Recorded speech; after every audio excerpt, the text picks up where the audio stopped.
musical in Lansing this morning. I'm from Michigan. I grew up here.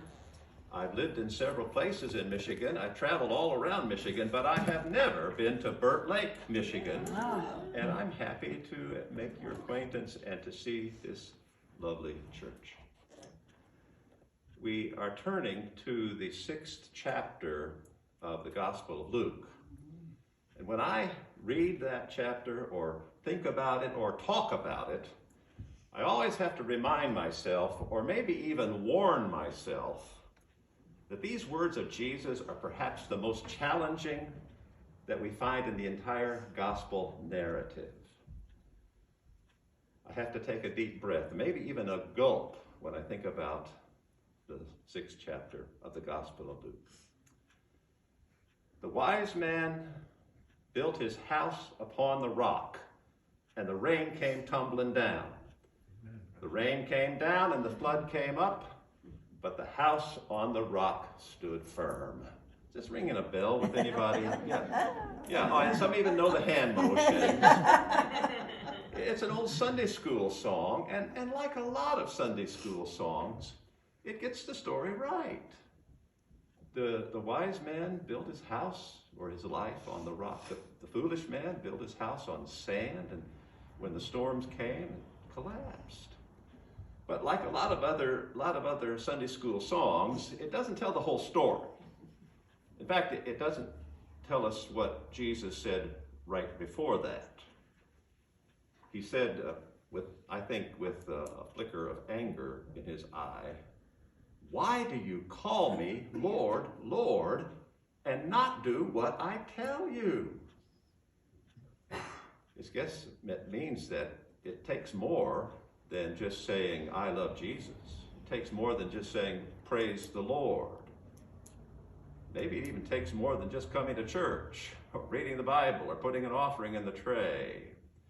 Why do you call me Lord, Lord, and not do what I say? I think the people who heard Jesus back in the biblical days knew all about foundations. They were very well acquainted. They knew full well that if you're going to build a house or a structure, you have to have a foundation, hopefully rock, and then it will stand in the midst of the storms and the rain.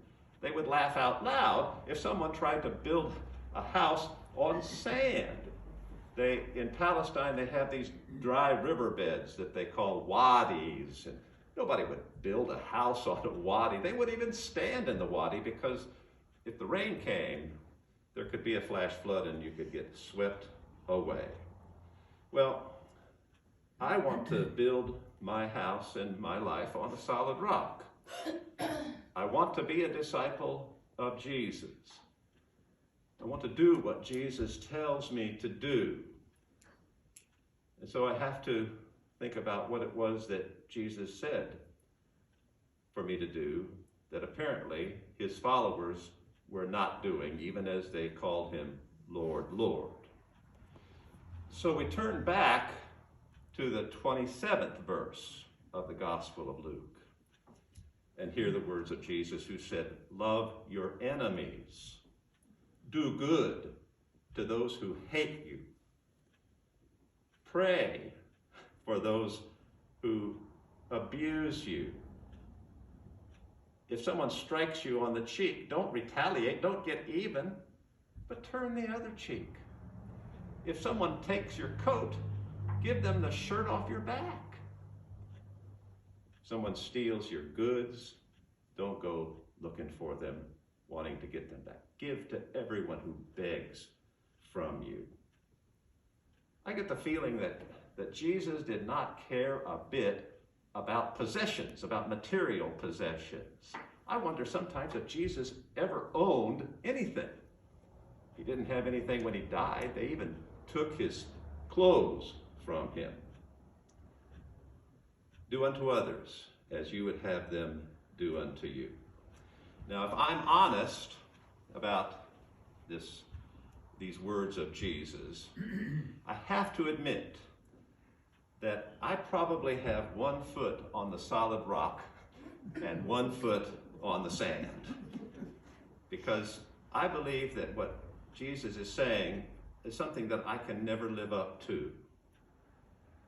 I live in tension with the words of Jesus because I cannot give away and give up all my possessions. I cannot always treat kindly to those who hate me or to those who hurt me. I've heard many ways of interpreting this, many ways of rationalizing these words of Jesus. Well, I know people who just say, no, I'm not living that way. Forget it. If someone strikes me on the cheek, I'm going to hit them back. That's the only way to get along in this world. And if someone takes my goods, well, I'm going to make sure I get them back. That's the way we have to live. I know people like that. You do too. And then I know people who say, well, yes, I'm going to follow Jesus, but this is a different time and a different place. Jesus is very unrealistic. He's idealistic. Nobody can live like that. Jesus uses hyperbole, that intentional exaggeration in order to make a point. I've heard people say that. And I've also heard people say that these words of Jesus only apply to our life in the church community. So if there's somebody in the church who needs a coat, well, I'm going to make sure they get a coat. And if there's conflict in the church, and if there's relationships are broken, and if there's name calling, well, I'm going to try my best to be a reconciler, to bring people together, to sit down and iron out our differences so that we can become the loving and caring community that we're meant to be. I know people like that.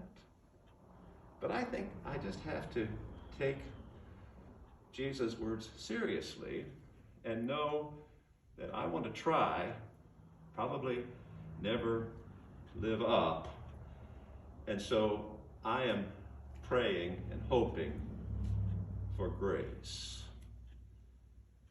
I want to affirm the faith that even though I fail to live up to what Jesus says, I still find forgiveness.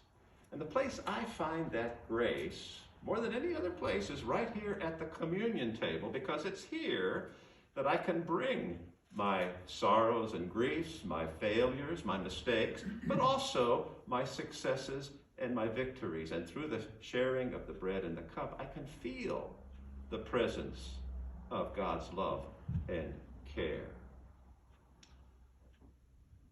I think it's helpful to turn back again to the words in chapter 6 and verse 36, 37 and 38, where Jesus says, forgive, and you will be forgiven. Give, and it will be given to you. A full measure in your lap, shaken down and running over. I got myself in a little trouble in church one day. It happened during the children's moment, which should not come as a surprise to anyone. I had a plan, and the plan was derailed.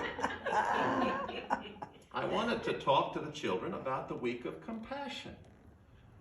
I had taken an oatmeal container and made a bank out of it. I cut a slot in the top and pasted a logo of the week of compassion on it. And I had taken that around to various places in the church life, to choir practice and to the board meeting and to the women's luncheon.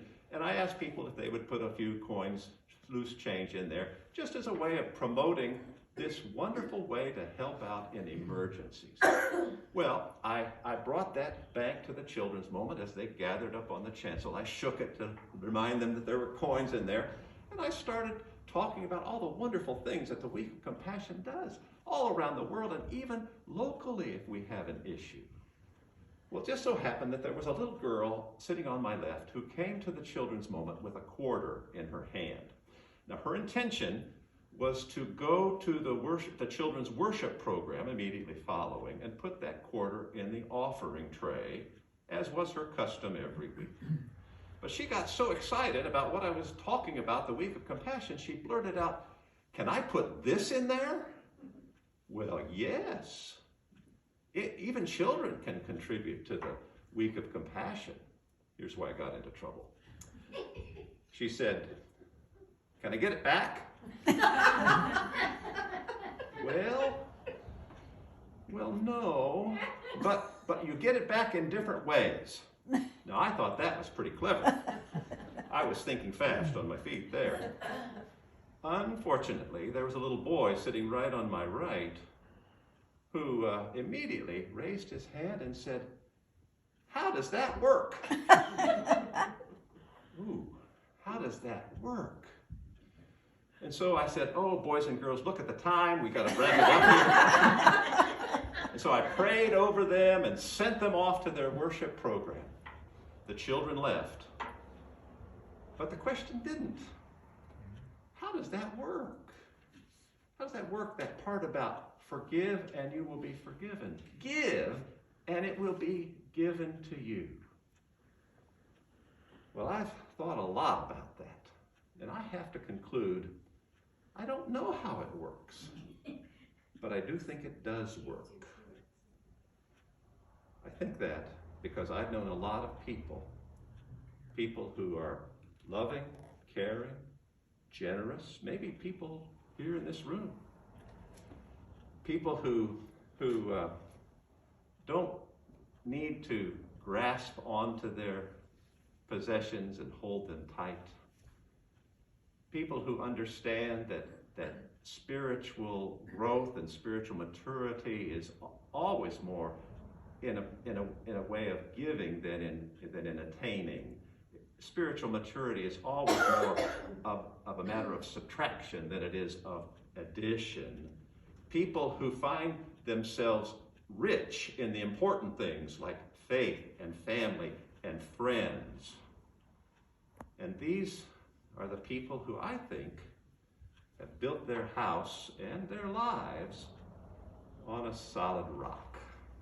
That's what I think Jesus is talking about.